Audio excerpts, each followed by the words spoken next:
You're listening to the Common Descent Podcast.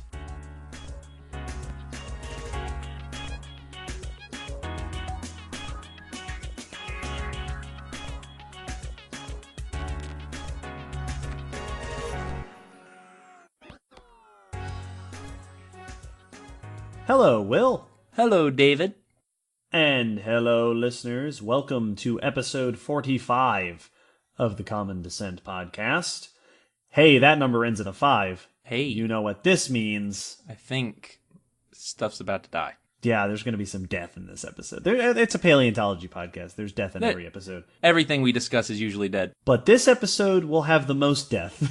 Literally. In fact. we could not fit more death in if we tried. As is our tradition, every episode that ends in a 5 is an extinction episode for completely arbitrary and coincidental reasons.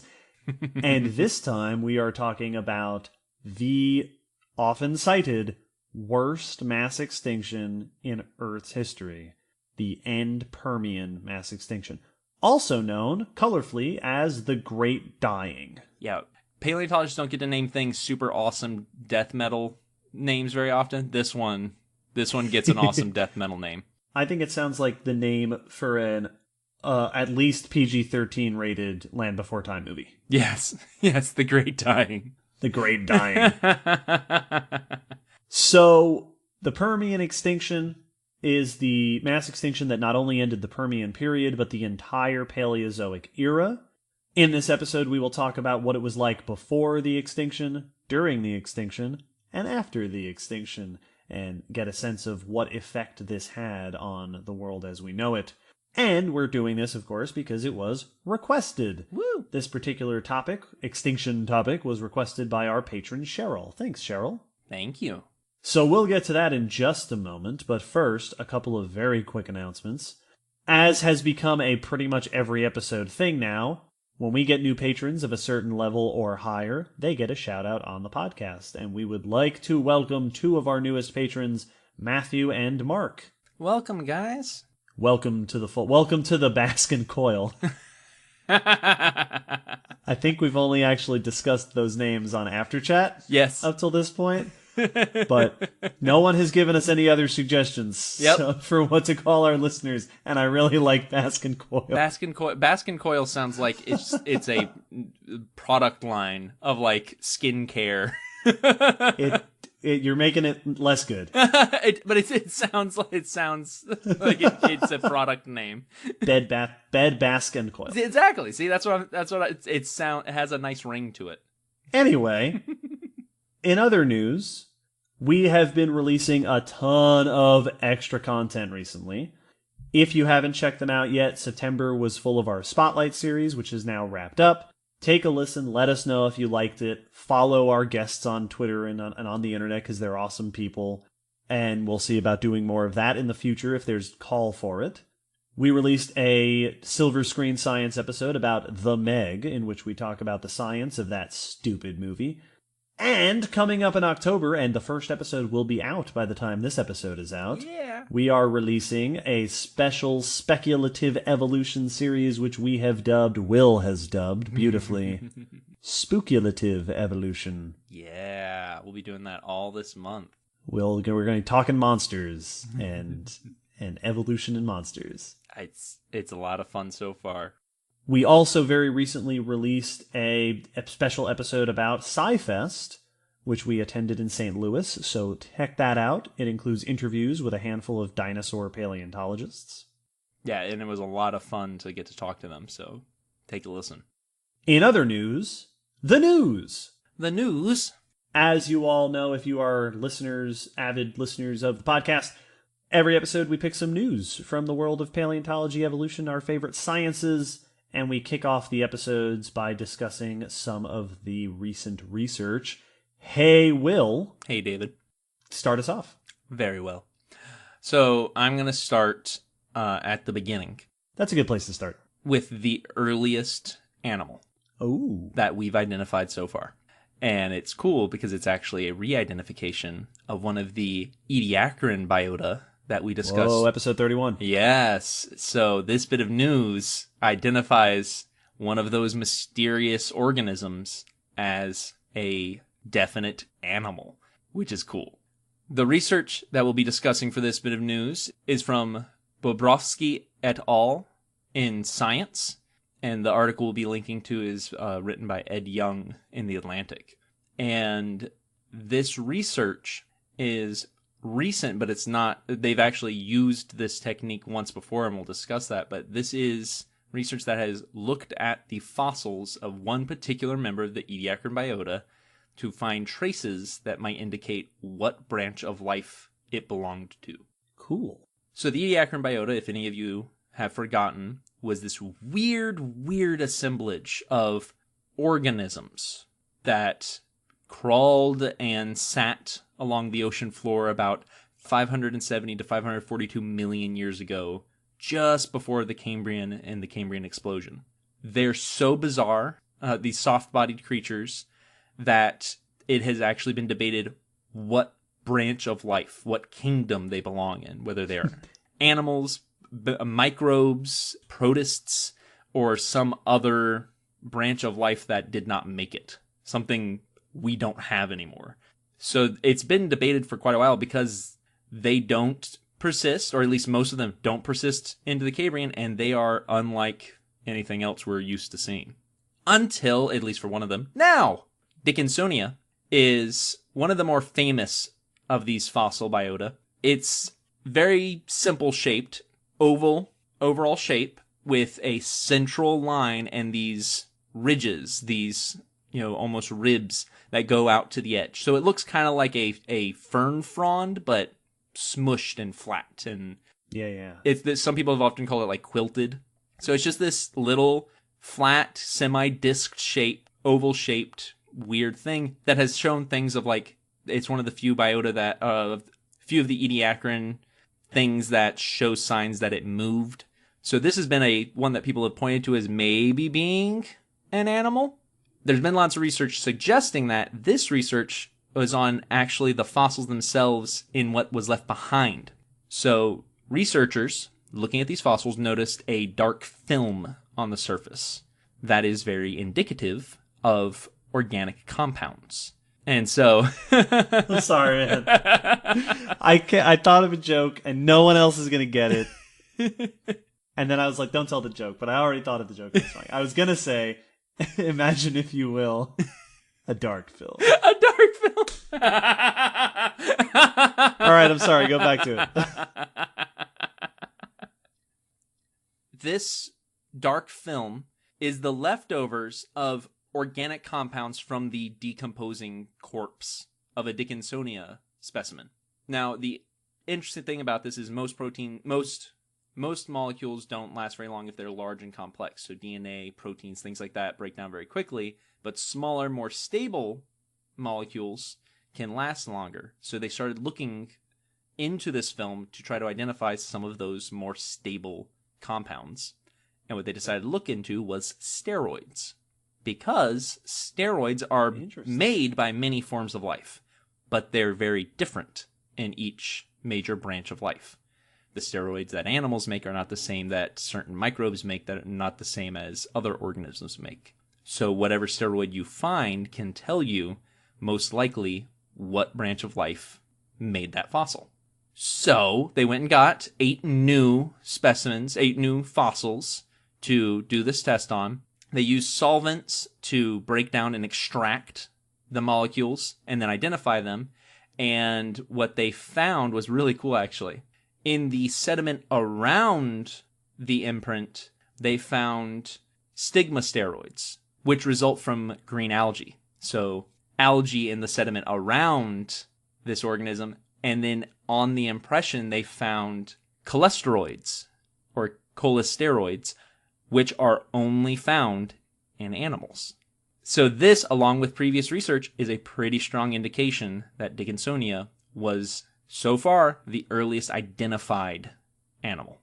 So if their identification is correct, then that, and this has been a big question, as you said, puts animal life squarely in the Ediacaran. Absolutely. Complex, multicellular, mobile animal life.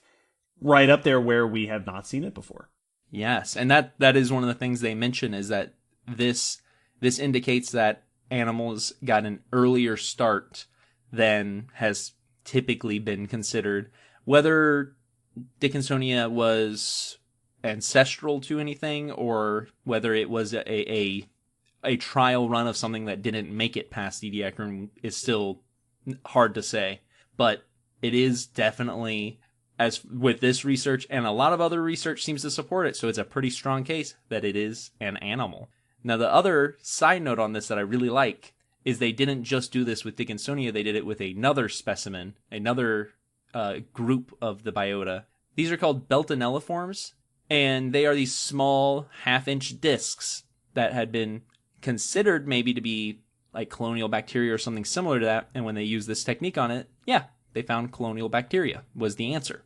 That is such a cool approach. I love that we're looking for molecules now. Yes! I love that this is a thing we can do now, and it opens up brand new windows into prehistoric life. That's so cool. And this is one, as I've said before, this is also one of my favorite things of a new technique that now can just go, all right, copy and paste on everything else. Yeah, now let's answer this question. It's just like, go down the list. Very cool stuff. It was pretty cool. My first bit of news is going way later. In fact, very recently. In fact, overlapping with human history. Ooh. Reassessments of some very large birds.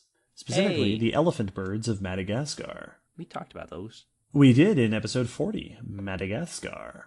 This is research performed by James Hansford and Samuel Turvey in the Royal Society Open Science Journal, and we'll link to an article on Smithsonian.com by Bridget Katz. So, over the last several thousand years, up until very recently, Madagascar was home to the Apiornithids, or elephant birds. These were very large, herbivorous birds endemic to Madagascar, some of the largest birds of all time, which has, of course, made them very interesting study samples for scientists. But for a very long time, they've also been confusing taxonomically, which is to say there's been a lot of back and forth over how many species there are and how to exactly classify those species. Traditionally, there are two genera, Apiornis and Mullornis, which have been split into as many as 15 species. But no one apparently has assessed that number recently. So these fellas decided to reassess the taxonomy by doing morphological analyses. So they went around the world and collected from various museums and such 346 elephant bird specimens. Wow. And took measurements on their physical proportions and then threw them all together in a statistical analysis. And like we've discussed for previous news, the point of the statistical analysis is to see, all right, how many groups do we have here? How many groups can you split this morphology into distinct categories? Because those likely correspond to our taxonomy, to our species and such. Yeah, what does the math say? Exactly. And what they found was not 15 species, not 15 types, but 4. 4 morphotypes. 2 of them they kept within Apiornis as 2 species of Apiornis that have already been named. The third one they identified as 1 species of the genus Mullornis, but the fourth one did not fit quite the same way as those 2. It was different enough, according to their analysis, that it belonged in a different genus. These, of course, include specimens that have been given other names before. The name Apiornis titan, because they are the largest of the elephant birds. They found that there is enough difference that they believe that it should be a different genus, and so they named one. Cool. So it is now named Vorombe titan. And Vorombe is Malagasy, and I might be pronouncing that wrong, but it looks like Vorombe, which means big bird. Big bird. Quite fitting. They were also able to calculate a new weight estimate. And their average weight estimate, so they had a range of estimates based on the bones that they have, their average weight estimate is 650 kilograms, or 1,400 pounds. Wow. Which, if their weight estimate is correct, and if all other weight estimates on birds are correct, makes it the largest bird of all time. Yeah.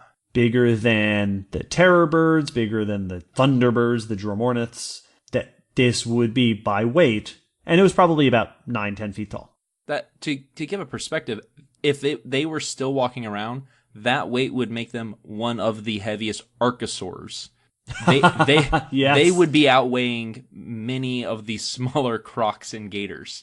Yeah. And caimans. Like, that is not an easy weight for big alligators to get to, let alone of the other species. That's big. That's like the size of a horse. Yes.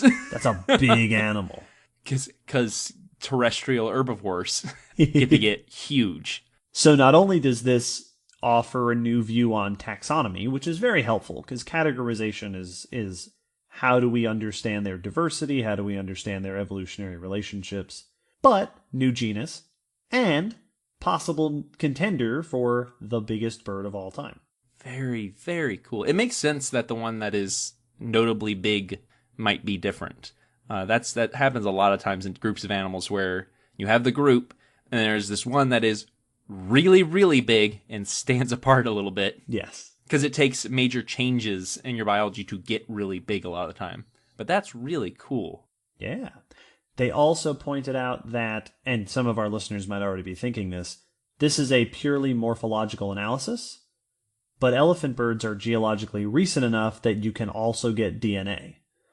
And the authors actually make the point that hopefully we'll be able to do a similar analysis with DNA in the future, and that can help to support or adjust their interpretation of the diversity.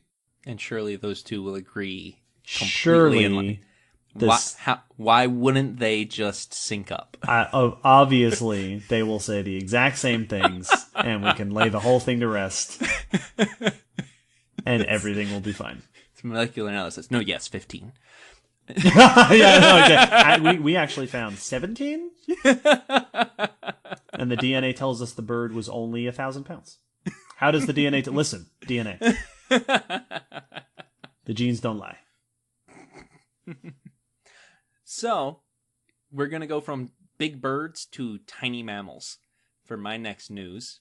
Okay. I have found a news source about how early mammals were able to adjust their jaws to the jaws we see today by reducing the number of bones and increasing the number of ear bones without losing the ability to eat and hear.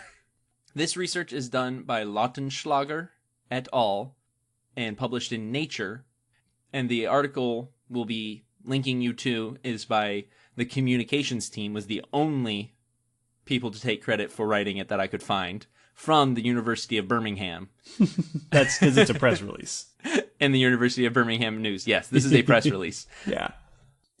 Press releases don't get bylines. They are put out by an institution, and that's okay.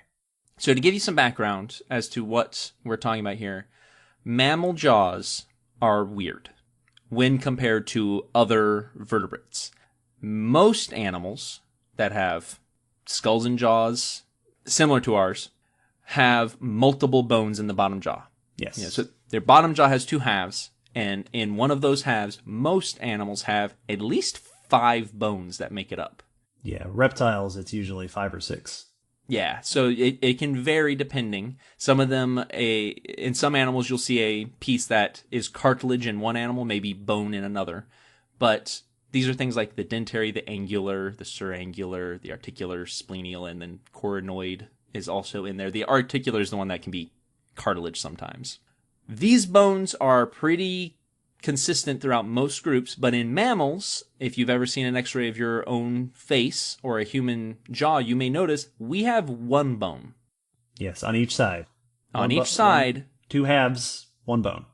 1 big boomerang-shaped bone that makes our jaw up, and it's basically that dentary extended. That's the tooth-bearing bone, and it just became the jaw, and a lot of those backbones went in and added to those little bones in the ear that let you hear. Yes. Mammal ears are more complex than most other groups because we have a more complex system of bones to transmit sound with more detail. That's all well and good. We've known that for a long, long time. The issue is how can an animal, a complex animal, change the number of bones in its mouth and the number of bones in its ear while still being able to use both of those functionally? Yeah, what was the in-between state like? And why were they able to do such extreme changes?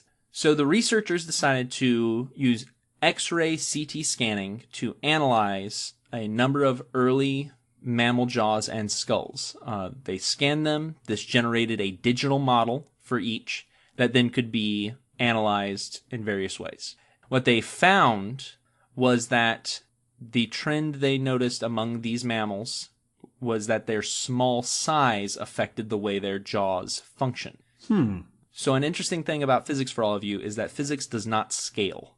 You would think that physics is consistent across, but when you do a small scale version of something versus a big scale, the physics are actually very different.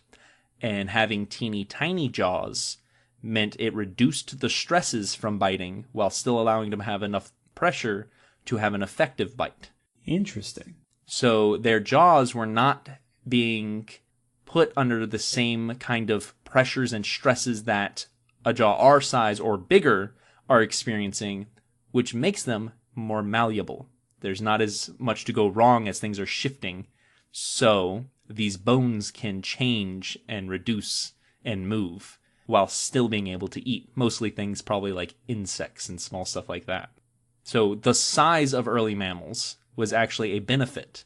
And this is probably in big part because we were not on top of the food chain during our early days. The reptiles, the archosaurs, were ruling the land. So getting small was a survival mechanism that allowed us to do something else cool. Oh, that's cool. So the idea here would be presumably that if mammals were large, this particular path, evolutionary path, would not have been, potentially not have been sustainable because too much would have been asked of the jaws during this transitionary period.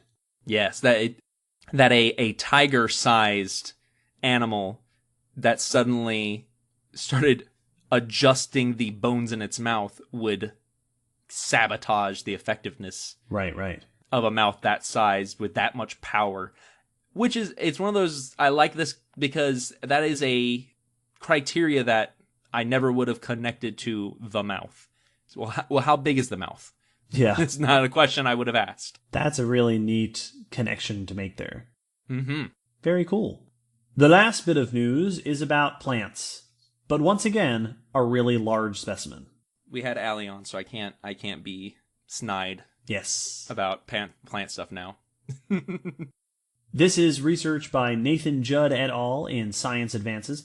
Also among the authors on this paper are Mike Demick, my buddy from up on Long Island, and Josh Matthews, who you will have heard from in the SciFest episode, because we interviewed him and met him at St. Louis.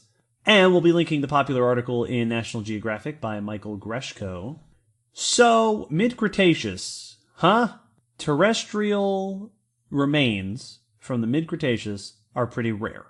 This was a time of high sea level, not a lot of preservation for land-based ecosystems, which is a little bit frustrating because it's a time where angiosperms, flowering plants, were really sort of taking off.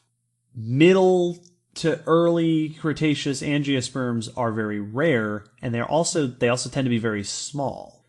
But by later in the Cretaceous, by around 75 million years ago, we have evidence of very large angiosperm trees. Mm-hmm. So most trees today that you would think of, many of those are angiosperms, flowering plants. So this leaves the question of when did that large size start? Well, this study discovered a surprisingly early, surprisingly large tree. Cool.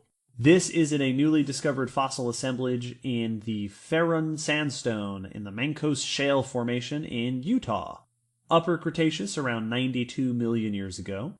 These assemblages, these sites, this is multiple sites, have fossils of turtles and crocs and fish and dinosaurs, things you would typically expect, also lots of other plants. But one of the most striking fossils that they discovered there was a fossil of a tree called Paraphilanthoxylon, which was just under 2 meters across wide around. Wow. So that's around 6 feet, and around 11 meters long, so around 36 feet long, and that was just a segment of it? The authors estimated, based on the segment of the tree they had, that the full height of this tree would have been about 50 meters, or 170 feet tall. It's home tree. It's huge. That's ridiculous. This is not only the earliest evidence of large flowering trees in North America, but the oldest angiosperm log more than a meter across anywhere in the world. Nice. So not only does this give us a sense of the evolutionary trajectory of angiosperms, but it also paints a picture for us. It tells us that as far back as 90 million years ago, 15 million years earlier than we thought, giant angiosperm trees were part of the forest canopy, part of that ecosystem, already back in the Turonian time. I like these kind of discoveries because it drives home that concept that we are only finding a portion of what was. Yes. Yeah. We thought things really kicked off at this point, and then suddenly, much earlier than that point, we find a plant that really is way bigger than we would have expected to find at that age, which means that our perception of the history of that group is wrong, is probably mistaken, because if we were thinking this was the beginning, but then we find a big successful thing earlier than that, we are missing gaps. And I feel these are really nice reminders of the preservation bias and the incompleteness of the fossil record, which is a little depressing, but it's also humbling in that way, and I appreciate them for that. Every now and then we get these reminders of like, hey, just so you know, this actually happened way before you thought it did. We're not giving you the rest of the information, but this is this is true. It also changes the literal picture that we have of this time period. That's a major change in how we picture that ecosystem, which is really cool. Yeah, get to it, paleo artists. I want to see this. Yes. Paraphilanthoxylon. And that is the news, which means it is time to move on to our main event, and now your feature presentation, the Great Dying. The Great Dying.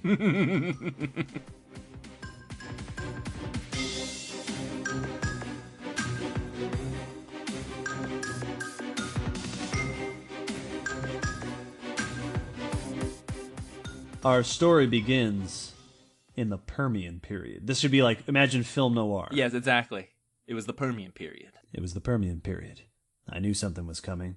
The continents had been colluding for a long, long time, coming together, slowly but surely. The air was hot. The shallow seas were few. There was disaster on the horizon, but none of us knew how bad it was going to be. All right, that's enough of that. So, let's set the stage and explain what the world was like in the Permian. So before the extinction, we're leading up to the extinction. The Permian period is the final period of the Paleozoic Era. So the Phanerozoic is split into the big three. The Cenozoic is the age of mammals. Before that, the Mesozoic is the age of reptiles, mostly the age of dinosaurs. Mm-hmm. But before that was the Paleozoic, which it doesn't have a fancy name. The age of other things. The age of prehistoric beasts. Yep. Or monsters, that's it. That's it. Walking with Monsters was about the Paleozoic. The Permian period begins around 299 million years ago and ends around 252 million years ago. It borders the Triassic period. During this time, the world looked very different, mainly because the world was dominated by Pangaea. Yes. This is around the time that Pangaea is finally coalescing, so almost all of the continental mass of the Earth is condensed into one major connected supercontinent. Mm-hmm. And all of the waters are one giant ocean. Yes, called Panthalassa. Which is a cool name. It is. The southern part of Pangaea at this time was over the pole, so you had polar conditions down south. Toward the north, warmer conditions and especially arid environments. Mm-hmm. Widespread deserts, because when you have a huge continent, you are parts of your continent, the interiors, are far removed from the moisture of the oceans. Very much how physics doesn't scale, neither does weather. Yes. If it can't reach the inside, you don't get rain. Yeah, so you have these very arid environments across the Permian. You also get, because the other thing that the ocean does, being near the ocean, buffers some of the shifts in weather and climate patterns across the year. So on the supercontinent of Pangaea, there was also a very high degree of seasonality. Mm-hmm. So you would have had more extreme shifts between wet and dry season, for example. There are some very famous Permian sites across the world. The red beds of Texas and Oklahoma, the Karoo of South Africa, full of really cool Permian-aged stuff. But since we're talking about an extinction, a mass extinction, we want to set the stage with what was around at that time. Who were the players? In the oceans, the oceans at this time were very classic Paleozoic. Lots of nautiloids, which are your spiral-shelled cephalopods, early ammonites, brachiopods, the shelled creatures that we spent so much time talking about in our Spotlight series with Dr. Stegall, plenty of mollusks, reefs at this time, in addition to brachiopods and sponges and things, were made up mainly of two groups of corals, the rugose or horn corals and the tabulate corals. Mm-hmm. I actually came across an interesting thing about those two because I was taking notes for a thing at the aquarium, and it mentioned the fact that reefs were less so during this time because Pangaea diminished coastline. Yes, absolutely. You have, with a major continent, and I'm glad you mentioned that because that is not in my notes, but I wanted to say it. Mm-hmm. With one major continent, there are fewer ocean shelf areas. The shoreline is less surface area. Yes. Which is an interesting side effect I never would have thought of. Yeah. There are trilobites during the Permian, although there are very few remaining. There are eurypterids, the sea scorpions, which we talked about with Dave Marshall in Spotlight, although also not nearly their heyday. And while we keep referring back to Spotlight, there was a particular group of foraminifera called the fusulinids, which are so common here that they're used as Permian index fossils. So thriving oceanic environments. On land, there is a little bit of an exciting change happening with plants. This is among the earliest times that we see common gymnosperms. So gymnosperms are plants that have cones that hold seeds. Yeah. So think pine and spruce and trees like that. These at this time are becoming more common over the spore-producing plants that were so popular in the swamps of the Carboniferous. So the fern-type reproducing is giving way to the conifer-type reproducing. Exactly. We see the rise of conifers, we see ginkgos and cycads, a famous type of plant called Glossopteris, and many of these plants show adaptations for arid environments, being able to thrive and reproduce in environments that are extremely warm or extremely dry.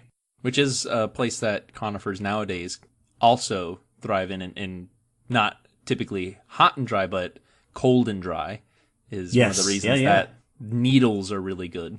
Yeah, those needly leaves and then those cone, like a pine cone that holds the seeds, and it's this wonderful protective shell around the cone, as opposed to being a fruiting tree where your protective shell is delicious and sweet. Juicy. Is dinner. So, exciting time for plants. And on land, it's an extremely exciting time because tetrapods, land vertebrates, are really on the rise. Mm-hmm. You have amphibians, like your temnospondylus. Famous Permian amphibians include Diplocaulus and Seamoria. These are like salamander or croc-shaped. Yes. Creatures. Some of them very large, some of them croc-sized even. Yeah, probably predatory in a very similar way. Yes. These included temnospondylus, lepospondylus, things like that. You also had reptiles and near reptiles. These are some of the earliest reptiles. So reptiles only recently started at this time period, and they hadn't yet given rise to the familiar forms we see today. There were the captorinids, which were like lizards. There were the earliest archosaurs, but not quite things that we would recognize. You had anapsids, which included some particularly large forms like Scutosaurus, which was this half-a-ton big herbivore. Yeah, bulky. And you even had forms that had already taken back to aquatic environments. Which I love. So you had aquatic, there was Mesosaurus, which was very croc-like, but not a croc. Claudiosaurus, which lived in Madagascar. So there you have this rising diversity of reptiles. But the land is dominated by synapsids. Yeah. So amniotes are the animals, are land vertebrates that are in large part characterized by amniotic eggs. That is to say, all other vertebrates, all amphibians and fish, obviously, are tied to the water. Yep. Your eggs cannot survive by themselves away from the water. They're gooey. Amniotes came up with an egg that can, which is especially helpful when your landmass is full of arid environments that are particularly far away from the oceans. Yeah, you're not going to be able to find ponds just laying around in this situation. So the two major groups that inherited this trait were the sauropsids, which are effectively your reptiles, and the synapsids. Now, eventually the synapsids would give rise to mammals, but that had not happened in the Permian yet. In the Permian, you had groups like the pelycosaurs, which includes the famous sail-backed animals like Dimetrodon and Edaphosaurus. Also, Cotylorhynchus, which, just Google it, because it's got this huge, it looks like an elephant seal. Yeah. With just this tiny, dorky little head stuck on the end of this giant body. Some of the pelycosaurs were, 10 feet long. These were big animals. Yeah, they were impressive. There were also Dicynodonts, very famous herbivorous. They had 2 tusks and probably a beak, and these went from very little to very large. The famous, throughout the Permian, you had a huge diversity, which also included the famous Gorgonopsids. Oh, they're so cool. Which could, in some cases, be very large, saber-toothed predators. To say some of the first things with saber teeth. Yes. There were carnivorous therocephalians. You had early cynodonts, which were much more mammal-like, but again, not quite mammals. It's like a badger skin applied over a lizard almost. It's really... Yeah, they're super strange. They're really weird. They're very reptile-like animals, but they're not...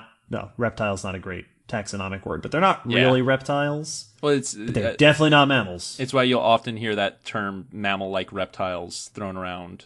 Yes, but we don't. But that has fallen out of favor because these aren't really. It's misleading. Reptiles. It's a confusing term, but this is why that term came up, is because they have features that really, just at a glance, lean you toward. You can see connections and similarities.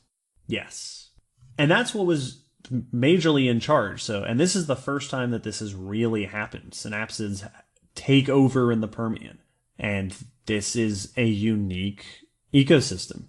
So the sea is full of familiar sea stuff. The land is full of really ancient precursors to the familiar land stuff. Also, a brief note, the air is dominated by insects. Yeah. The only flying animals that existed during the Permian are insects. And they're in huge abundance. They're tons of different groups of them. You've got those cool things like, the ancient dragonfly and dragonfly relatives as the dominant aerial predators, which I love. I love being able to say that insects are the dominant aerial predators of an ecosystem. That's one of those aspects that is weird to think about, and I like to wonder how full was the sky if you were to walk around during the Permian. Like, are there areas that are like birds today where it would just be full of insects, or was it different because there was only one group flying? Yeah, without any birds or bats to snatch them out of the sky, did they just fill? Oh, that's cool. Right? Or was it an empty sky because the insects were not, dominating it the same way that we see birds do it today. Yeah. That's weird. Neat. So that's the Permian. This is the Permian period. It's hot, it's dry, there's all sorts of weird creatures living on Pangaea, and probably in the oceans too, although there's less known about Panthalassa. A very alien world. It is. It's one of those where, like, if you go back to the Mesozoic, it's all right, at least I can recognize mammal, turtle, yes. crocodilian, lizard. If you go back here, it's like, well, I can kind of recognize reptile. And there's amphibians, but there's not really frogs or salamanders. And there's, I don't know what you would call synapsids. No, it's like a person today, if you gave it... go watch the first episode of Primeval. Yeah. Wasn't that a synapsid that came out of the... I believe so. It might have been a parasaur, actually, which was... Anyway. Gorgonopsid was early on in the series. That was the same episode, yes. There was Gorgonopsids there, too. The Permian is very much... The world of the Permian is like a smash-up of Camino meets Tatooine. It's just big desert, big ocean with lots of unrecognizable creatures on it. Yeah. And it's awesome. And then... disaster. At the end of the Permian, right around 252 million years... we witness an enormous extinction. Now, a quick note about the Big Five. Many people who are familiar with mass extinctions of Earth history have heard of the Big Five. And the Big Five are the sort of classic list of the big mass extinctions. The Ordovician, the Devonian, the Permian, the Triassic, the Cretaceous. Two of which we've talked about in our show before, episode 5 and 15. And the designation of the Big Five came from studies in the 80s, I believe, by Raup and Sepkoski that looked at diversity over time in marine fossils. Let's start at the Cambrian and go all the way to the present. How has diversity changed over time? And they found 5 times where diversity dropped dramatically during mass extinction. Okay, there they are, the Big Five. Yeah, noticeable downward spikes. Yes. But we've been studying since then, and these are not the only mass extinctions. They're not really unique, aside from being particularly bad. Yes. But they might not be the Big Five worst, because this leaves out, like, before the Cambrian, and it leaves... Yeah, so... These might not be, like, the worst ever mass extinctions, but they are famously the ones that were immediately noticeable when we first started looking at the evidence that points to mass extinction. Mm-hmm. However, even with all the data we have accumulated since then, one thing that has gone largely uncontested is that the end Permian extinction is the worst one. I love that. I love the picture of someone going, you know what, as we've learned more, the Big Five really may not stand out as much as we thought they did. They go, really? Even the Permian? Oh, no, the Permian definitely. All 5 are really bad. They are certainly, they're awful, dramatic events. But the Permian really does stick out. It's, when you hear the numbers, it sounds like someone's making it up. The extinction event has been dated, recent dating places it around 251.9 million years ago. And the extinction, the full course of the extinction appears to happen over less than 100,000 years. Some studies that I found cited as few as 80 or 60,000 years of duration, which geologically is nothing. That's ridiculously small. I just thought to do a thing, and I'm going to do it, and I want everyone to know that I'm fully aware of the pop culture weight of this. Geologically, that's... So what are those numbers Will talked about? You will commonly hear it cited that in the marine realm, at least 90 to 95% of marine species went extinct. Yeah. 90 to 95%. Holy cow. Like, this is an extinction that could have, like, made us Mars. Yeah, we came dang close, especially in the ocean. On land, the numbers that I found repeatedly are up to 70% of terrestrial species. Yes. And altogether in both realms, it's estimated that at least half of living families came to an end at this time. Not species, not genus, family level. This was a ridiculously intense extinction. Yeah, this was not certain groups went away. This just a lot of groups went away. Yes. Now, in the lead up to this extinction, so we talked in the KPG episode about what was happening beforehand. Was there a decline? A bad day. Yes. It is worth pointing out that there were other apparent extinctions earlier in the Permian. So there was an event called Olson's extinction that happened around 270 million years ago, about 20 or so million years before this. And there is the End Guadalupean extinction, which happens about 260 million years ago, which exhibited major losses. Some recent research has suggested it might have been a gradual decline, but regardless, the 20 million years leading up to the End Permian saw, it seems, 2 other major mass extinction events. Wow. That doesn't change the fact that the one at the end of the Permian seems to be the big one and is apparently separate from those other 2. Yeah, but things were not good. Wasn't great. The Permian wasn't a great time. It sounds very much like an alien world made up for a movie, because it's like everything's dry, these big scaly beasts. It's like pitch black. Pitch Black, absolutely. Where it's just it's kill or be killed. And yeah, it's a rough time. The actual End Permian extinction, there's some evidence that there may have been distinct pulses throughout it. This might vary region to region. There's some evidence that communities were kind of restructuring in the short lead up to it. There's been suggested evidence that there was a more gradual loss, but then other times people look at it and find a very sudden, very short-lived extinction event. So there's a lot of unknowns here. And that's something we should point out. We pointed this out the last several extinction episodes. Trying to understand an enormous, complex event like this is very difficult. Mm-hmm. There's a lot we don't know. This is the oldest extinction event we've talked about so far on the podcast.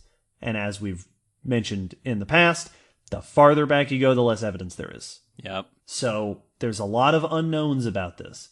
But what we know is that there was a ridiculous loss of biodiversity at this time.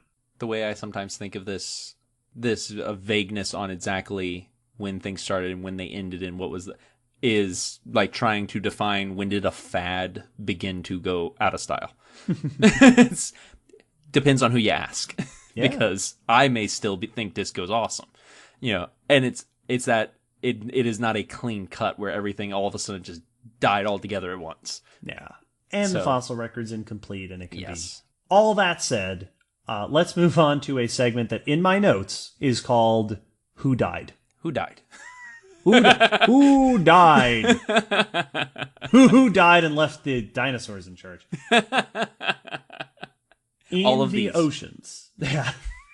In the oceans, we see enormous losses in groups like brachiopods, crinoids, which are your sea lilies, the nautiloids and ammonites, gastropods, foraminifera.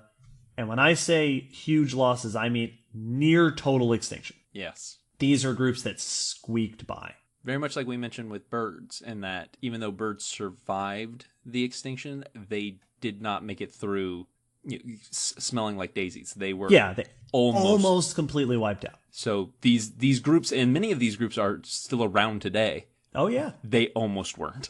Brachiopods, crinoids, forams, still around, but boy, they barely made it through this boundary. A huge bottleneck. Even the groups that did make it through experienced major losses. There are major, like more than half, reported in bivalves and ostracods and bryozoans. Many groups in the ocean disappeared completely. Yeah. Those tabulate and rugose corals we mentioned, gone. Bye. Forever. This is the end. The blastoid echinoderms, and if you've never seen what a blastoid looks like, they don't have cannons on their backs.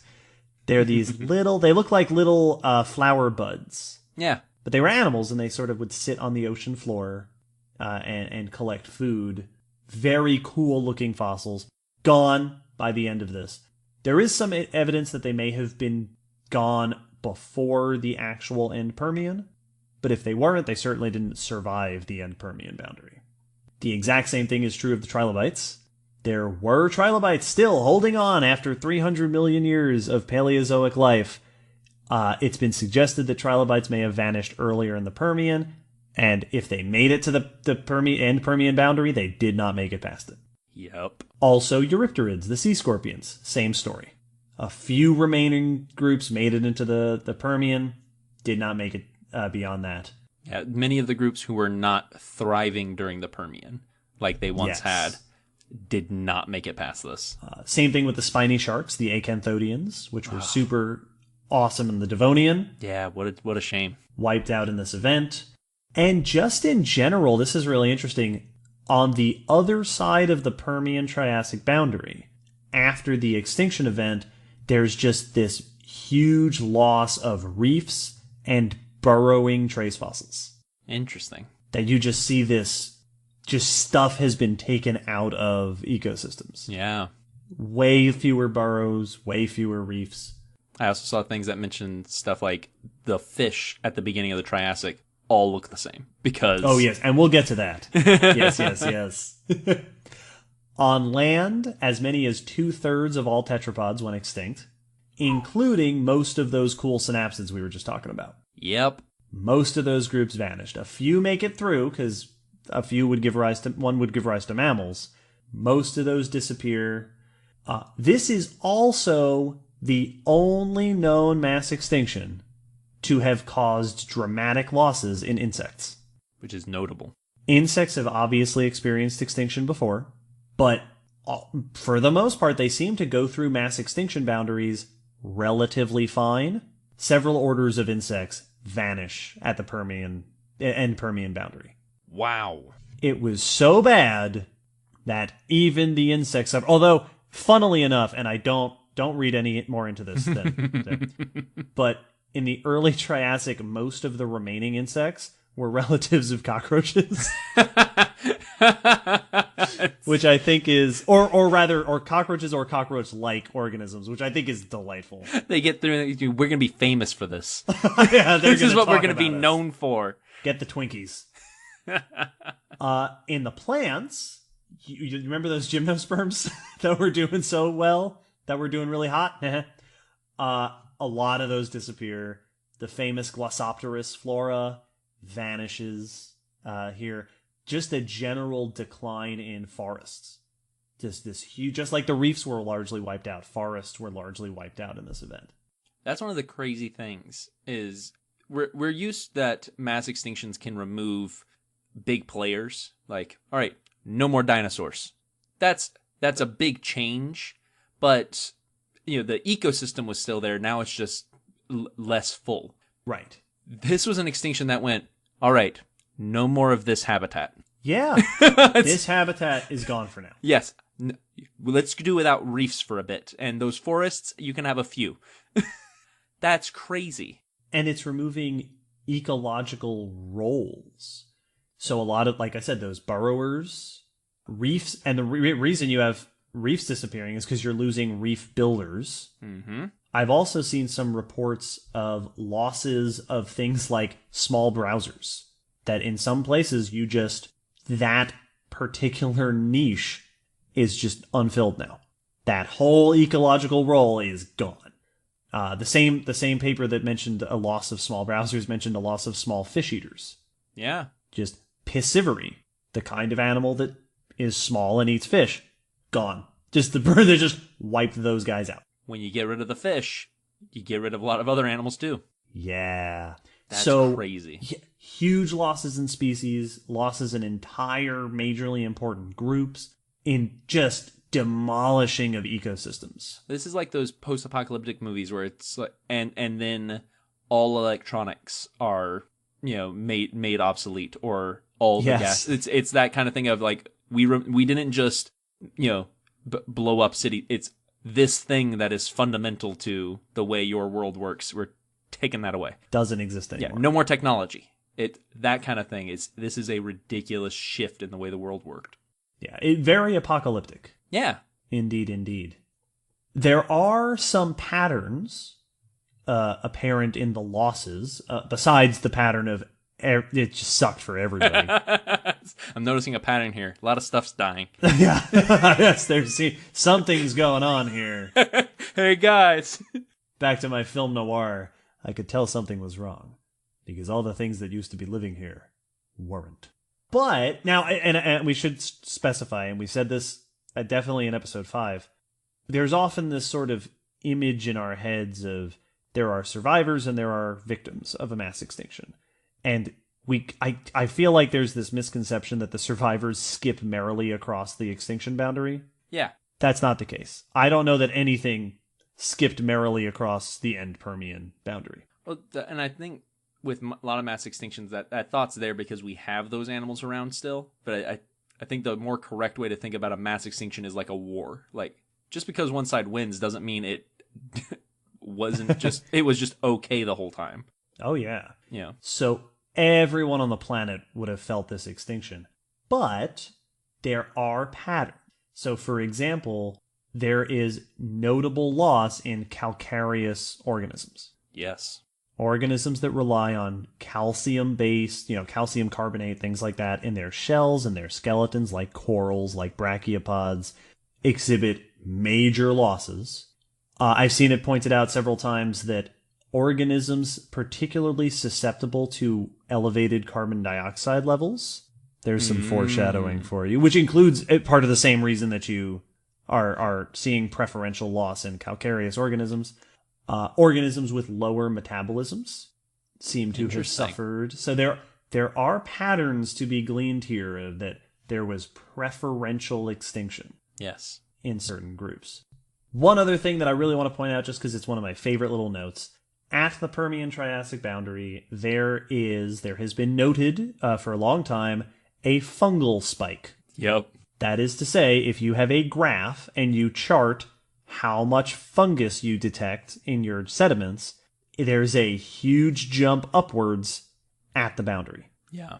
And this has been interpreted as it was just a heyday for decomposers.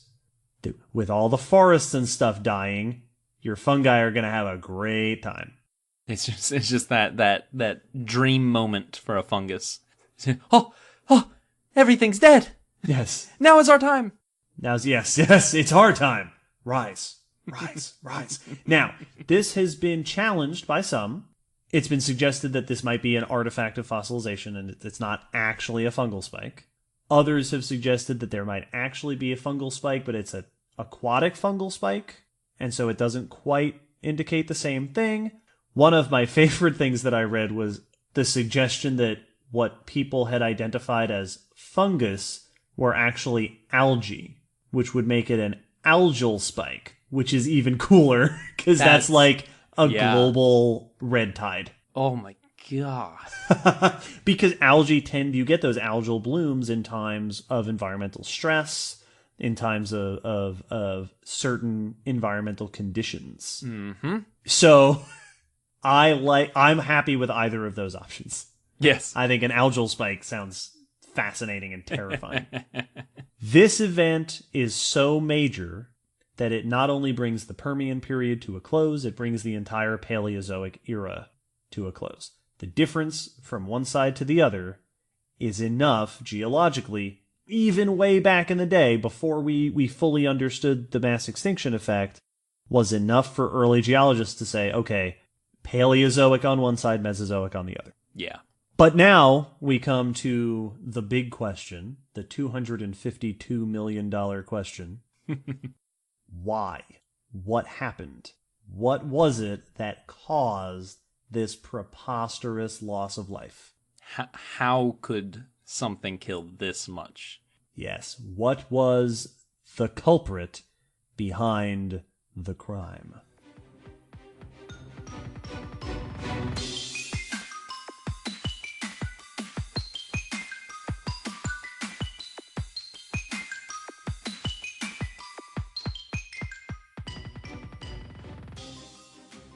the Permian-Triassic boundary, that border between the Permian and the Triassic when the Permian ends, is notable for all the signs of extinction, but also has been noted for various signs of what I'm going to call chaotic chemistry. Things were not going great. And alongside the extinctions, the loss of life, there's all this interesting chemical evidence that oceans especially were out of whack. So what sort of things do we see? We see, among the most prominent, is a rapid rise at this time of carbon dioxide in the oceans. Yes. You see these chemical signatures of just an increase of dissolved CO2, and this can be problematic for organisms for a number of reasons. Largely, and this is familiar to anyone who keeps up to date with climate change conversations, rising CO2 in the oceans leads to ocean acidification. Yes, it does. And that combination can disrupt organisms' metabolism, it can disrupt immune responses, and especially it disrupts formation of shells and skeletons of things like corals and things like clams. This is why you get things like coral bleaching. Yes. It interferes with the ability of these creatures to create those structures. Yeah, the carbon being added in effectively binds to the things that the shell makers need to build their shells. And it ties up those molecules in a really complex way, but it's bad. It is bad.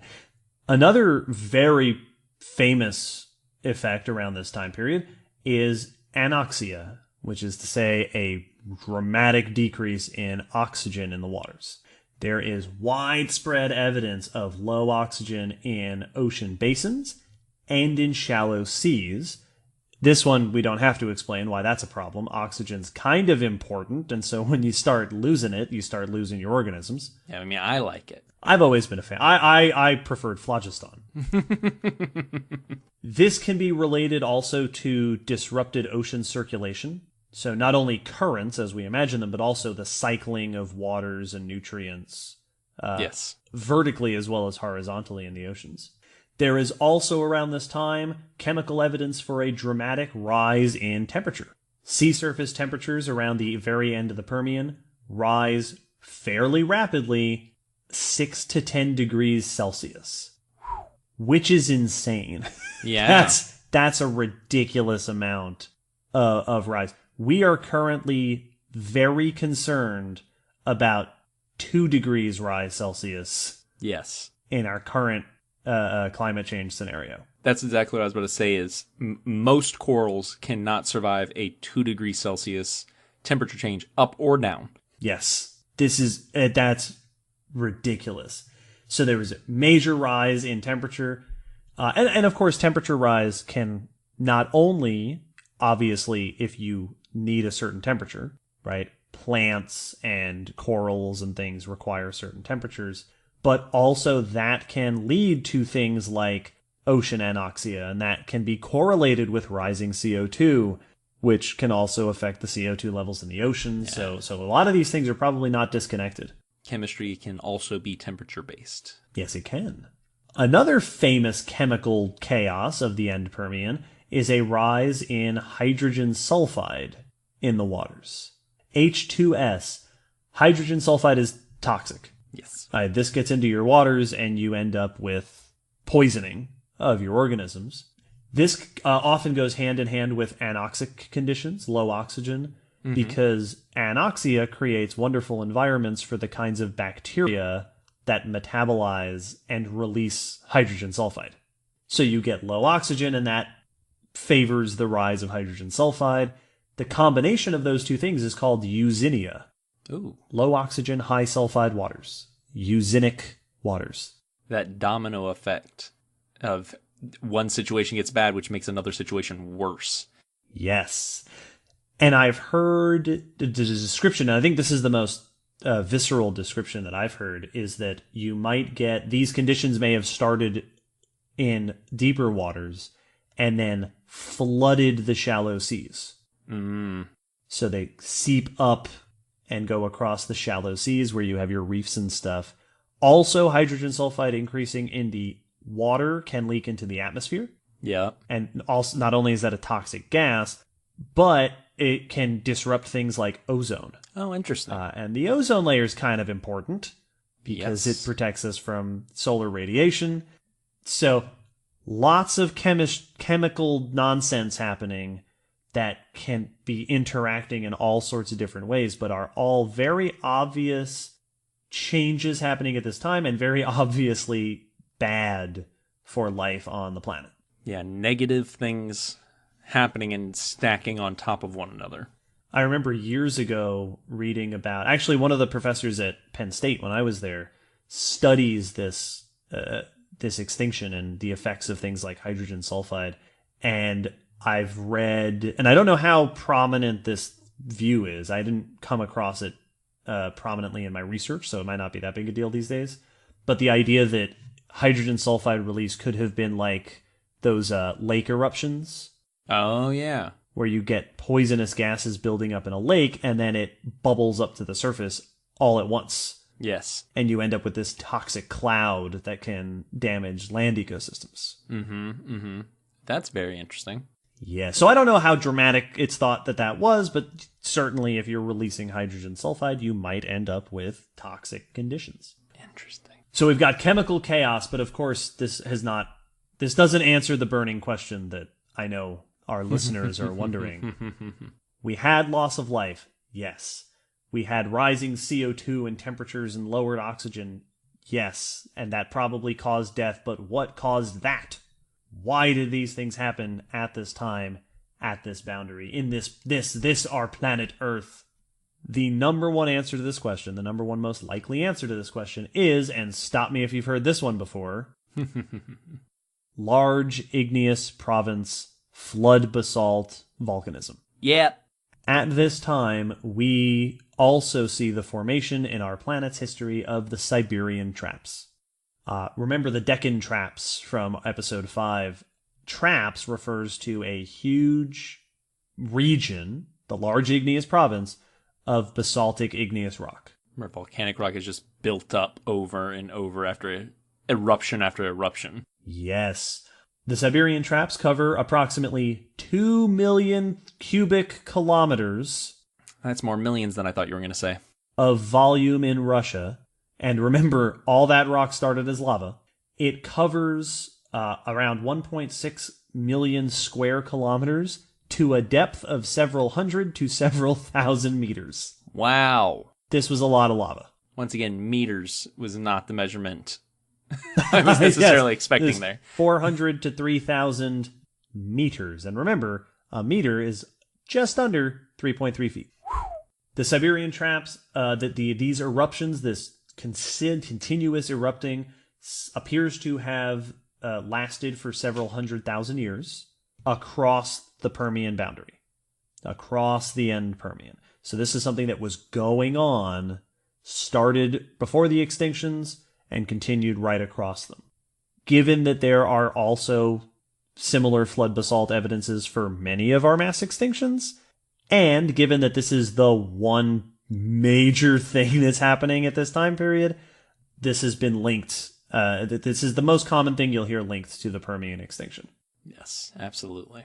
And it's easy to see how it can be linked to all those wacky things. Volcanic eruptions release lots of gas. Not only is this going to, obviously, if you're within that 1.6 million square kilometers, you're in trouble. It's a very, very bad place to be. You're going to have a bad time. But even outside of that, you're getting all this toxic gas released into the atmosphere. You're also getting CO2. Yes, you are. Volcanoes release a ton of CO2, and your CO2 is going to cause warming. And your warming can lead to low oxygen in the waters, and the CO2 rise in the atmosphere can make a CO2 rise in the oceans. And then those low oxygen environments can favor those hydrogen sulfide bacteria, and you can see how this chain of events kind of kicks off. Also, those toxic gases I mentioned in the air and the water, opaque gases, ashes, can block out sunlight, as we discussed for the end Cretaceous, which can lead to cooling and interrupted photosynthesis for at least a short period of time. You're going to get acid rain. There's all sorts of stuff that is damaging to the environment from a volcanic eruption.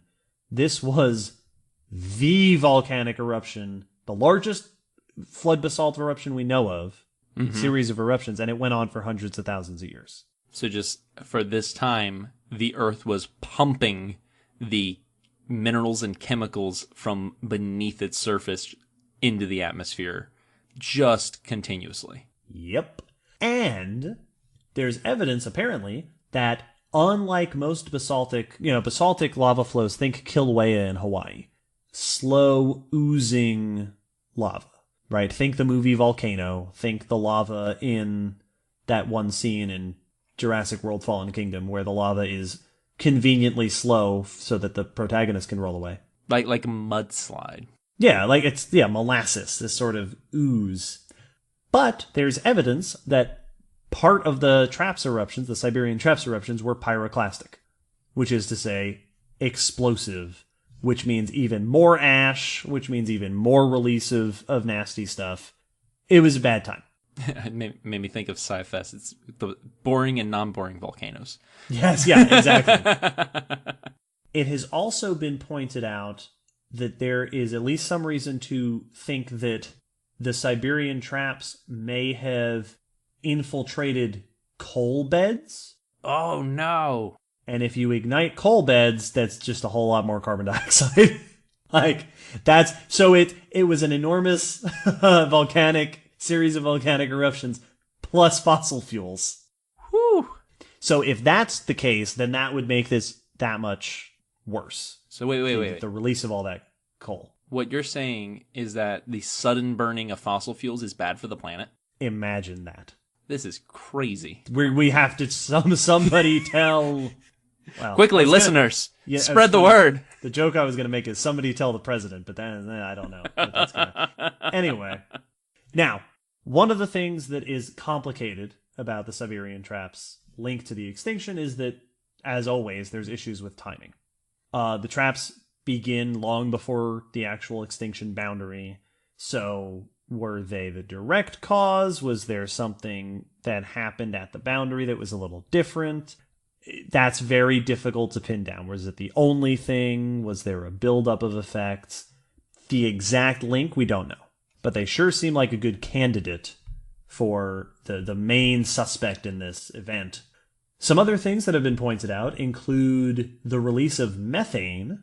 So in much the same way that we talked about those coal beds being a store of carbon dioxide, you can get these stores underground of methane clathrates or methane hydrates, which often form in permafrost and ocean sediments. Yes. And these are just these huge reservoirs of methane. And this is something that has come up in modern day climate discussions, that the melting of permafrost might release stored methane. And methane is a big deal greenhouse gas. Yes, it is. So that's going to make, if you're getting warming from this, that's going to make it even worse. So there has been the suggestion that maybe there was release of methane at this time. For some reason, that reason could be the volcanism. Just like it could have interrupted coal beds, it could have interrupted stores of methane. There's also been the suggestion, because of course there has, of an asteroid impact. Yep. There has been evidence put forth of extraterrestrial materials, like shocked quartz, which is what you get during an impact, or metals you would expect to see abundant in asteroids, like the evidence that's present at the end Cretaceous boundary that makes us strongly suspect an asteroid impact. This would have similar effects. For more on what an asteroid would do, go listen to episode 5. But yeah, ash and carbon dioxide and all sorts of crazy atmospheric effects. Every time I think of this hypothesis, it makes me think of Lilo and Stitch. When Pleakley's talking at the beginning, he goes, yeah, well, life has to start over on the planet every time they get hit by an asteroid. Well, it has become very tempting. As soon as the evidence for the end Cretaceous was found, it became very tempting for people to say, oh, well, remember those big five? Mm-hmm. Asteroids, maybe. Yeah. It's kind of it's a similar situation as to what we talked about in my first news bit, in that they found a new technique of looking at the molecules to try to identify what group it was from. So they applied it to other stuff, This is the same concept. We found a new technique for mass extinction, so let's look for it in all the others because maybe it's there. Yeah. Now, this has been much contested. Yes. A lot of people have come forth and said, well, I don't see the same things these other claims are finding. This doesn't necessarily indicate asteroid impact. And this is not helped by the fact that we haven't found a crater. Yeah, there is no smoking gun. So asteroid impact's on the table, but it's not a major prominent suggestion. Well, it's a prominent suggestion, but it's no Siberian traps. Yeah, the way I heard it described in one of the things I read was asteroid impact very well answers many of the questions, but is not required to answer those questions. Yes. And it doesn't necessarily fit the evidence. Yes. So it's a good answer for a similar problem, but it might not be the answer to this problem. Yes. And once again, you got the Siberian traps right there, and that's very tempting to look at. And then, of course, there's other suggestions, particularly, and again, this is something we've discussed before, mass extinctions. What causes mass extinction is ecosystem collapse. That's how you make a mass extinction. You pull the rug out from under an ecosystem. It's very possible that these ecosystems were already struggling. Yes. As we mentioned, Pangaea was very arid. There was high seasonality, and those can make for very stressful environments. As Will pointed out, there were fewer shallow ocean habitats to begin with. Mm-hmm. So you had less space for reef-like communities. And less space can mean less diversity. It can mean less differentiation between your spaces.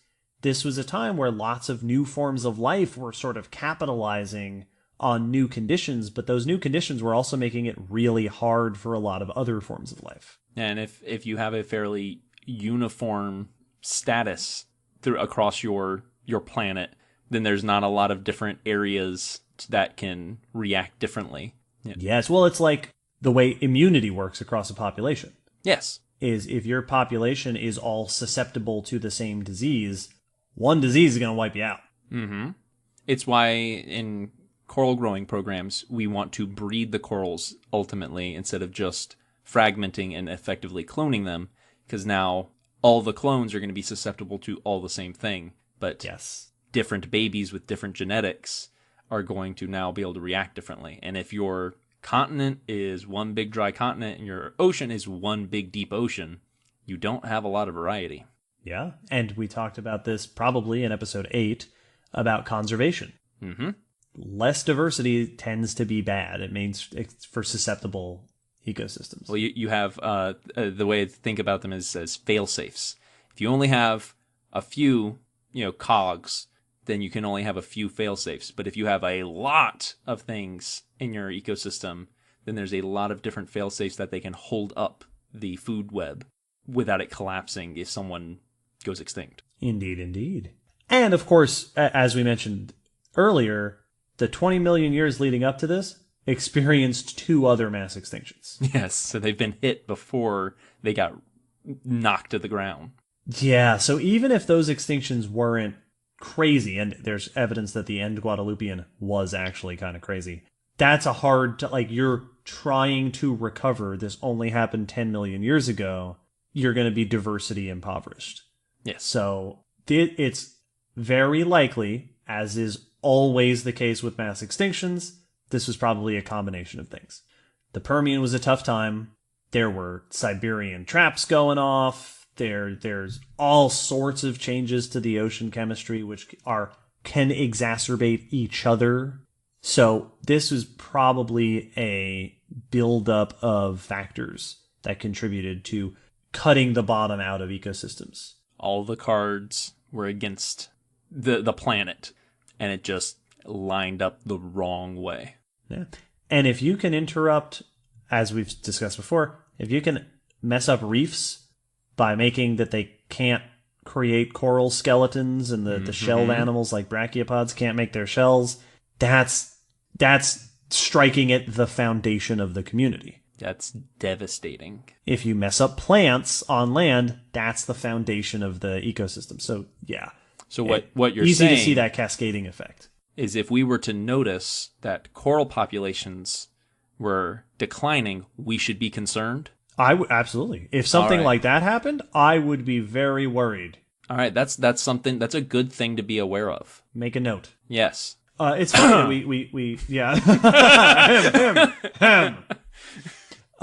The Permian extinction is studied very often in the context of modern day climate change. Yes. Of like, hey, warming, rising CO2, lowered oxygen, toxicity, loss of reefs, loss of forests. This has happened before. There's a lot of parallels, and it could lead to similar outcomes. And one of the factors that those researchers like to look at is the aftermath. Our extinction has happened. Our traps, volcanoes have gone off. Our chemicals have gone all out of whack. What was it like after the extinction? What was left? So the Permian comes to an end with ridiculously low diversity of organisms, major losses, toxic waters and overheated waters and all sorts of stuff. This brings the Paleozoic era to a close, and we pick up in the early Triassic. So what was it like immediately after the extinction? Everyone died. Well, yeah. What was it like after the snap? We'll find out. We'll find out. Yeah, right. Well, what is the first 15 minutes of Avengers 4 going to be like? As Will hinted at before, there is an incredible phenomenon known as disaster taxa. The most famous disaster taxon, a taxon, remember, is an organism or organismal group. Yeah, it's just a grouping. The most famous is Lystrosaurus. Yeah. Lystrosaurus was a small herbivorous dicynodont, one of those synapsids. It's been found in Antarctica and India and South Africa. Small herbivore. In the earliest Triassic, Lystrosaurus makes up approximately 90% of terrestrial vertebrate fossils. They're the Triassic's tapirs of the Great Fossil Site. This animal was just all over the ecosystem. And the interpretation here is that there was no one else. Like, this is a genus that either through perseverance or luck ended up being one of the very few survivors. Yes. And just spread all over the place. Became very, very abundant. Yeah, the upside to many, many things going extinct is that now those niches are left wide open, and potentially your competitors and predators are gone. Yes, exactly. So someone's got to be eating all the plants. Yep. Someone has to do it. Why not Lystrosaurus? Another disaster group that you see here is that for the first few million years of the Triassic, remember those lycopsids that were being replaced by the gymnosperms? Well, they're back. These spore-producing fern-like plants are extremely common. They dominate plant ecosystems in the very earliest Triassic because all of those competitors that had sort of started edging them out in the Permian have been wrecked by this extinction. Yeah. What was the one that you had mentioned before? The fish. That there's been lots of notes that the fish were extremely conservative. Yes. You get this just all across the earliest, right, the post-extinction world, very low diversity, very homogeneous ecosystems, often made up of opportunists, organisms that are best able to take advantage of any situation. The typical survivors of extinctions. They're not going to give up. Yep. If you're not picky, you have more options. There's also, not only are there particular groups that seem to do really well, there are notable gaps in the record. These are fascinating. So in the marine ecosystems, you have, as I hinted at before, not only low diversity, but very few burrows, and instead lots of microbial mats. The microbes are taken over when the eukaryotes are away. So you have these gaps in trace fossils. There are very few trace fossils in the early Triassic. There is a very famous coal gap. Oh. Across the early Triassic, for the first 10 million years or so of the Triassic period, there is no known coal. Weird. A reminder, coal forms from plant remains. Peat-forming plants. So you have, swamps and forests and things. create these sediments, these soils loaded with organic material. Give it a number of millions of years and you end up with coal. Well, there's no coal in the early Triassic. Oh, that's creepy. And even, through the middle Triassic, the coal beds we find are very thin. This is like in the horror movies where they enter a place where the monster's been, and someone's like, oh my god, they're all dead. Where are the bodies? It's like... Yes. Yeah, or it's like when the birds stop chirping when the monster is approaching. Absolutely. Now, some have pointed out that there may be a geological bias here, or that just simply the fact that there's not a lot of early Triassic sites, but many suspect that this is because there simply weren't vegetation-dominated ecosystems to form coal. That this was reflecting a gap of forest and swamp and sort of richly planted environments. There is also, very similarly, a reef gap. Yarp. In the early Triassic, there is little to no reef building in the shallow seas until the middle of the Triassic. Once again, this really goes back to that post-apocalyptic it's feel. Ridiculous. This is the people climbing out of the rubble and trying to reform society among the wreckage. It's like the Permian is very humbling when you look at it. The more you look at it, the more you're like, geez. Oh yeah. We almost were snuffed out. We came quite close. Yeah, there are so many groups that, had things just gone slightly differently, would not be here. And that recovery took 5 to 10 million years. Now, some have suggested that the recovery was hindered by continuing bad conditions.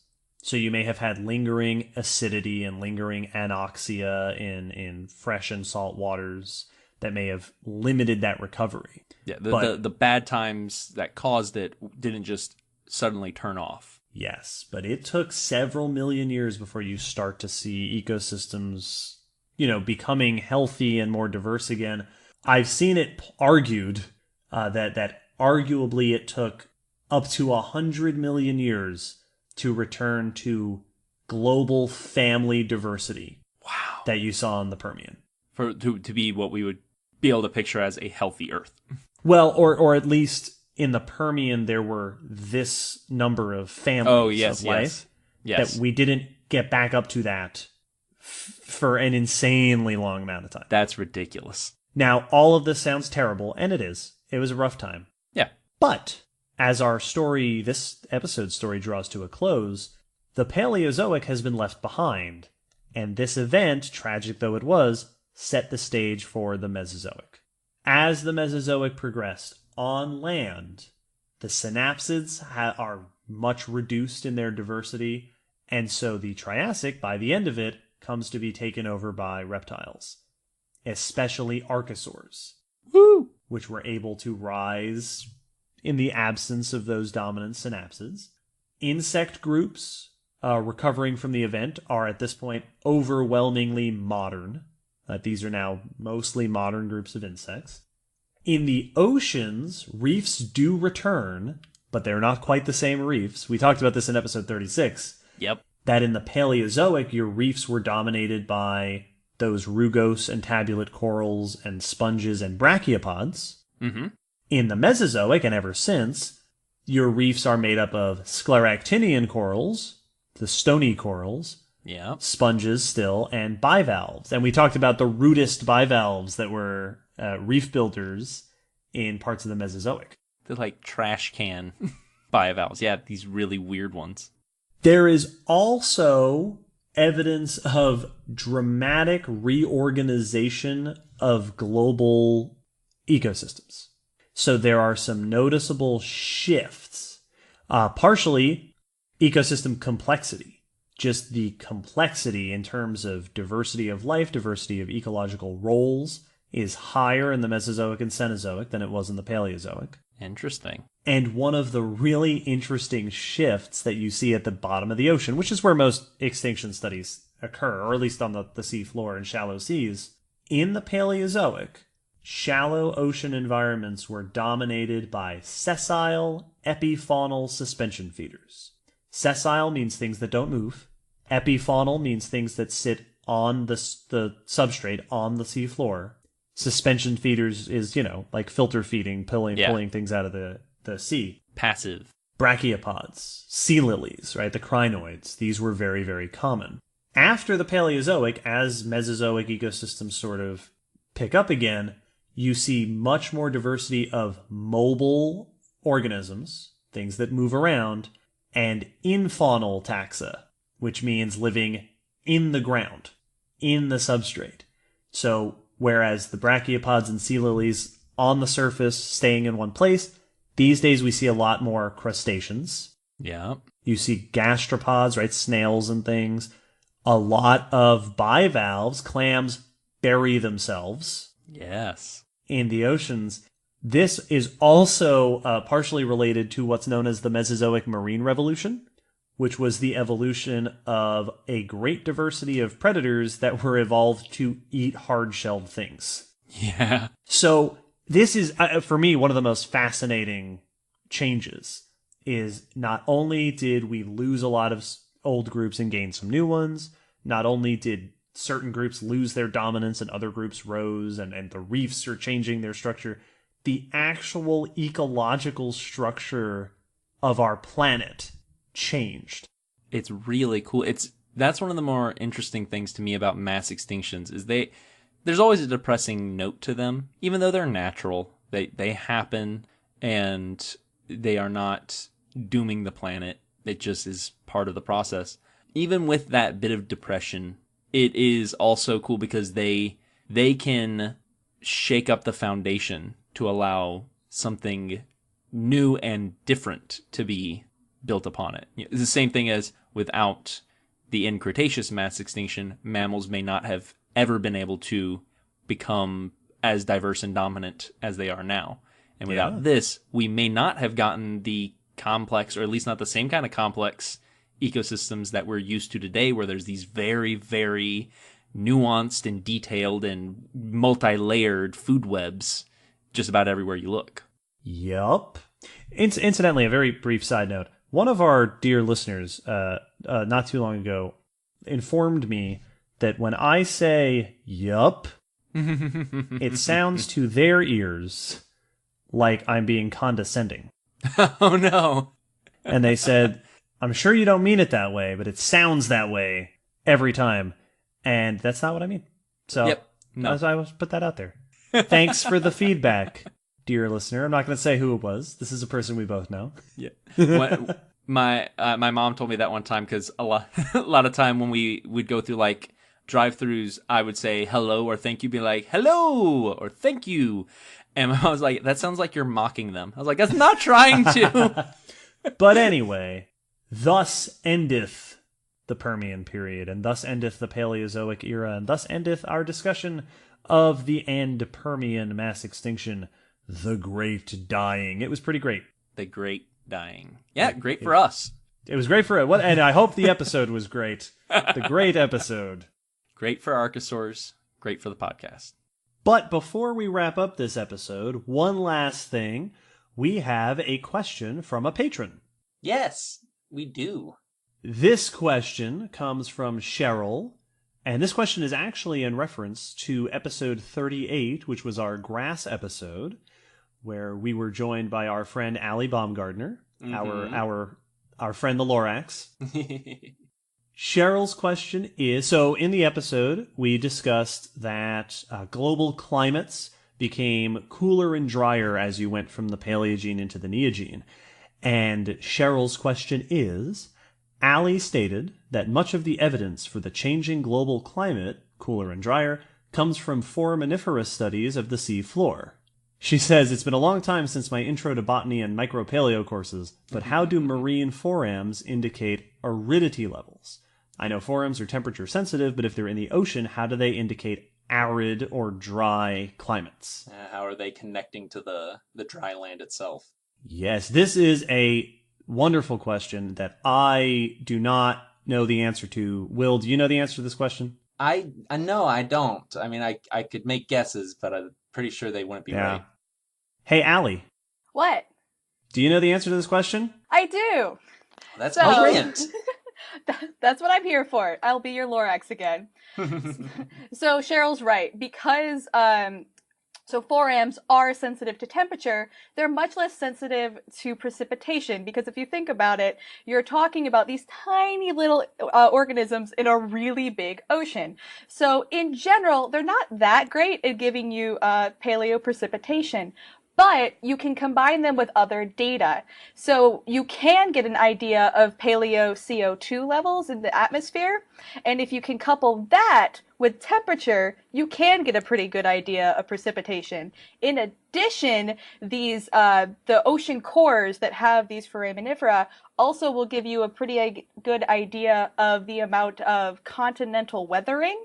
So when you have high CO2 and high temperature, you in general have higher precipitation and higher weathering. When you have lower CO2 and lower temperature and lower weathering, you tend to also have lower precipitation. So it's not a direct measure of it, but you can use them coupled with other things. However, you can use foraminifera to study monsoon, which is really interesting. So in general, if you have monsoon conditions, they're going to affect the productivity of foraminifera in a smaller region. So you can do this kind of study in like the Indian Ocean or like the Gulf Coast in the Arab Peninsula. So it's a smaller environment over a smaller time scale. You actually can get an idea of local monsoon records. So globally, they're not very good at telling you precipitation, but if you couple it with other things, or if we're using it in a smaller region, you can use them to determine paleoprecipitation. Cool. Very nice. And I assume you're telling, so carbon dioxide levels, the atmosphere affects the ocean, yes. So you can read that straight from the ocean. Yeah. And then does weathering and erosion, is that in the sediment, in the kind of sediment you're collecting? So if you have higher temperatures and higher CO2, and you're going to have higher weathering of continental sediments. Continental sediments, what they weather, end up going into the rivers. Rivers go to the ocean. And so that continental weathering is eventually going to go into the ocean and is going to, so we're going to be able to pick that up there. You actually can't always get a good idea of what's going on with weathering on the land. You have to couple it with what you're seeing on the land and what you're seeing in the ocean. And if you got glaciers involved. Oh boy, well. Yeah, it gets crazy when you have glaciers. Allie, cool. That's great. Yeah. Thanks very much. I'm glad I could be here to be your Lorax. Cheryl, thank you for your question. And also, I just realized Cheryl is also the person who requested this episode topic. So thank you also for requesting this subject. Thank you so much, Cheryl. Listeners, thank you for joining us on this episode. We hope you had fun, even as we talked about just oodles of death. As always, we release new episodes every fortnight, so keep an eye out for episode 46 coming up in the near future. Keep an eye out for all of our extra bonus stuff. We're doing our bonus series through October. We're still doing a bunch of those. For now, we are. And as always, there will be a blog post that goes along with this, so check that out for more info and more photos to go along with our discussion. And that's it for now. Thanks for coming. Thanks, Allie, for joining us here at the end. I'm happy to be here. And we'll see you all next time. Bye, everybody. Bye. Bye.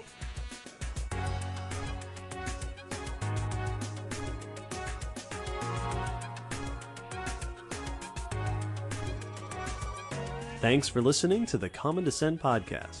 You can follow us on Facebook, Twitter, YouTube, and check our WordPress blog for pictures and links after each episode. Huge thanks to our patrons whose support helps keep this podcast running and who get access to bonus goodies on Patreon. The song you're hearing is called On the Origin of Species by Protodome, which we found at ocremix.org. Thanks again for listening. We hope you'll join us next time.